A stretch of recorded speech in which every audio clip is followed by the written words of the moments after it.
wiring. I know it's kind of messy, but if it works, then, I need to change it. Let's start off with the first feature, which is the underlight, which is basically a UV light under it. If I turn it on, there we go. As you can see, that's the UV light right there. And if I turn it off, you can see it turns off.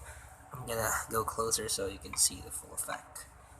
There we go. That's the underlight. Great. Alright, let's turn it off again. Now let's head on to the grand hand. Okay, let's try it out. That's that. It works perfectly fine.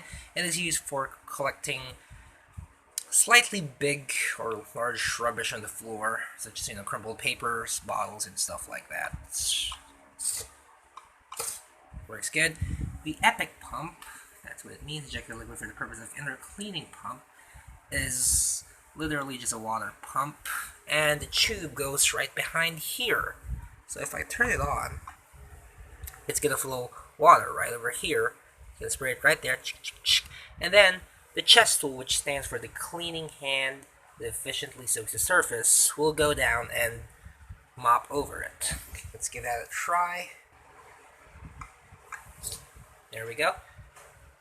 And we can also lift that up. That's awesome.